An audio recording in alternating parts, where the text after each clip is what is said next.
સિંહ ને શાળા નહીં, સિંહ ને તો હવે ઝાડા કરાવી દેવા છે. આમ પાળામાંથી પગ લઈ લે નકર એક મારીને ડાસુ ફેરવી નાખીશ. હવે તો તમે મારો જ ને, આ બાપાને મીઠું મારી મારીને હારો ભાગ તમે લઈ લીધો ને એમાંય બાકી હતું તા શેઠા ખોદા રાખો છો. બોલ માં નકર એક પાવડા ભેગું માથું ફોડી નાખીશ. આ તો મને આપ્યા. ઓય તમારો બાપ આખું પડું મૂકીને શેઢા હાટુથી બાંધો છો? બાપા બાંધવાનો શોખ મને નથી થતો. મોટા ભાઈ ને હારું મને આ બટકાયું, આમાં કાંઈ નથી થતું. અરે બેટા કહી દે ને. અરે બાપા ભાગ પડ્યા ને ત્યારે આજ કપાતરે તમને હાસવાની ના પાડી દીધી હતી. અરે બટા ગમે એમ તોય તારો ભાઈ છે ને કહી દે ને.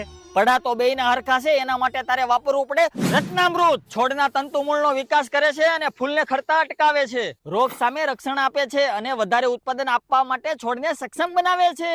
હવે કેતો ને મારે કઈ ખાતું નથી. આલે સાટવા માંડ આમ.